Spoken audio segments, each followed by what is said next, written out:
Olá, meu irmão, olá, minha irmã.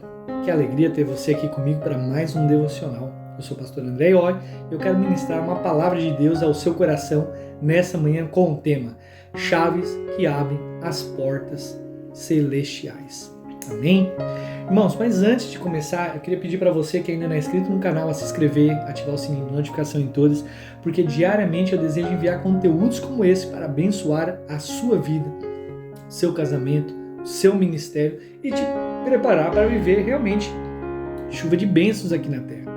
Mas sem mais delongas, vamos ao nosso conteúdo. A palavra de hoje se encontra em Atos dos Apóstolos, capítulo 16, versículo 26, que diz o seguinte: De repente, houve um terremoto tão violento que os alicerces da prisão foram abalados. Imediatamente, todas as portas se abriram e as correntes de todos se soltaram. Uau! Irmão, essa é uma palavra bem conhecida, né? Um texto bem pregado nas igrejas, que relata realmente o momento que o apóstolo Paulo e Silas, né? Eles recebem um milagre, são libertos da prisão. É muito importante também a gente observar a frase, todas as portas se abriram. Ou seja, não foi só a porta do cárcere, né? Ou seja, da cadeia ali de Paulo e Silas, mas se abriu de toda a prisão. Junto com Paulo e Silas, todos os outros carcereiros ficaram livres à liberdade. Nós precisamos entender, irmãos, que a oração ela é muito poderosa quando vivida de forma correta. Precisamos estar alinhados com a vontade de Deus. Aqui, a palavra de Deus nos ensina também duas coisas importantes. A primeira é que é a maneira que Deus trabalha. E Deus trabalha de uma forma diferente. Às vezes a gente mentaliza aquilo que Deus tem que fazer. E Deus ele vai muito além de como trabalhar, entende? De como ajudar a cumprir o propósito que Ele deseja. Então, assim, Deus não trabalha como o homem trabalha, nós precisamos entender. Então, isso nos ensina que a gente não pode reclamar. Às vezes a gente fala assim, pastor, mas tá demorando. É porque Deus está trabalhando, irmão. Às vezes o que você pediu, aquilo que eu pedi, não é uma coisa fácil. Às vezes, Deus está movendo várias coisas, coração de várias pessoas para te abençoar. Você sabia disso? A segunda coisa que a gente precisa entender é que tudo que Deus faz ele tem um propósito. Deus não faz por fazer. Olha só que interessante.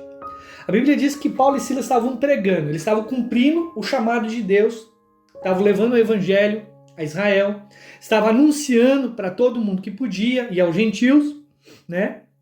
E em determinado local que eles foram, prenderam eles, botaram na cadeia. A Bíblia vai falar que a igreja se uniu para orar em favor de Paulo e Silas. Quantas vezes eu já ensinei para vocês que a oração é importante? Pastor, não consegui receber tal coisa. A sua família está unida? A primeira coisa, você tem que estar unido com a sua esposa, meu irmão. Se você é casado, você tem que estar unido com a sua esposa e com os seus filhos, debaixo de um único propósito, pedindo para Deus. É muito interessante, esses dias a minha esposa estava falando para mim, assim, amor, você já prestou atenção que quando você ora separado de mim é de um jeito, e quando nós oramos junto é de outro? Eu falei assim, mas como assim? Veja bem, eu estava para passar num concurso público, estava meses trancado. E aí eu falei assim, ora junto comigo. Aí eu orei junto com ela, irmão, 3 dias destravou o negócio. Aí ela assim, vamos abrir propósito para outra coisa, vamos orar. Aí orou, 1 dia destravou. Aí o outro negócio, 1 dia destravou. Eu falei, sim, realmente, a oração destrava. Por isso é importante, por que o inimigo não quer que você ore? Para não destravar na sua vida. Então a igreja uniu, imagina a potência, irmão, da oração. A potência, eles estavam pedindo para Deus libertar Paulo e Silas. A potência da oração foi tão grande que não destravou só a porta da cadeia de Paulo e Silas, mas toda a cadeia, de todas as portas.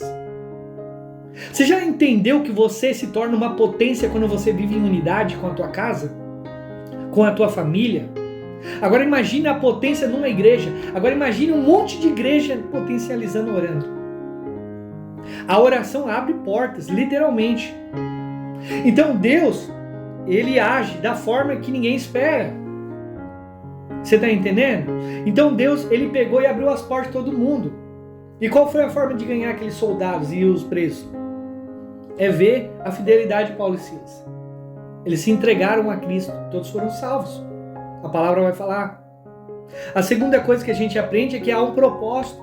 Deus não queria apenas libertar Paulo e Silas, mas Deus queria libertar a vida de todos aqueles prisioneiros e dos carcereiros dali, dando a eles a oportunidade de receber Jesus como Senhor e Salvador. Então, quando você pede algo para Deus, você precisa orar, porque o plano de Deus é maior que o seu. Entende? Os planos de Deus sempre serão maior que o seu e que o meu. E Deus quer abençoar você, mas também Deus quer abençoar a sua casa, Deus quer abençoar a sua família, Deus quer abençoar o seu patrão, Deus quer abençoar o seu professor, o policial, Deus quer abençoar o bandido também, pastor, até o bandido também, porque Deus quer que ele se converte, meu irmão. A gente que tem a mente pequena, às vezes a gente vai orar, a gente diz, Senhor, abençoa meu pai, minha mãe, abençoa minha mulher, minha esposa, meus filhos, abençoa minha igreja, mas Deus não quer só eles, Deus quer todo mundo. A salvação é para todos. Às vezes a gente quer proteção para nós e o resto.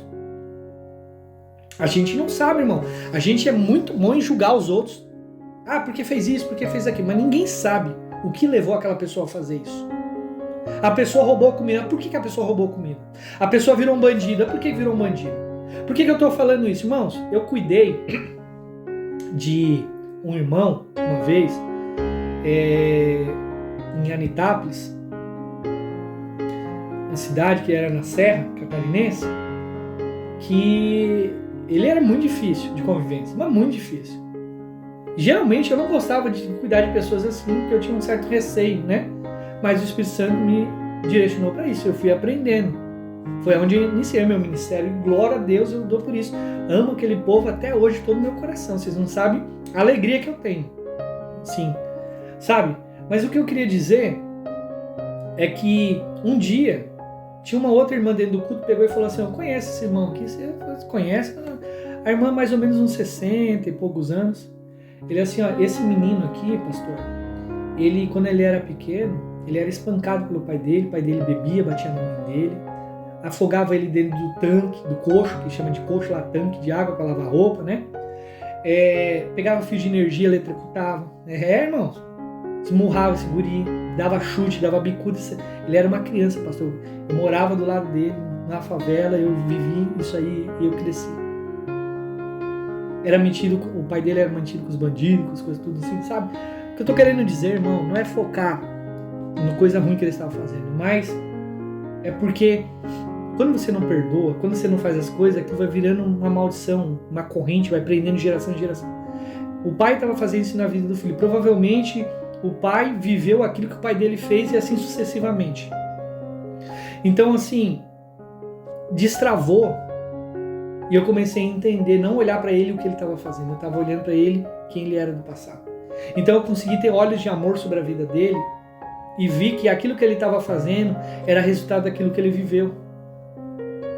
Então, Deus mandou pregar e a gente foi pregando.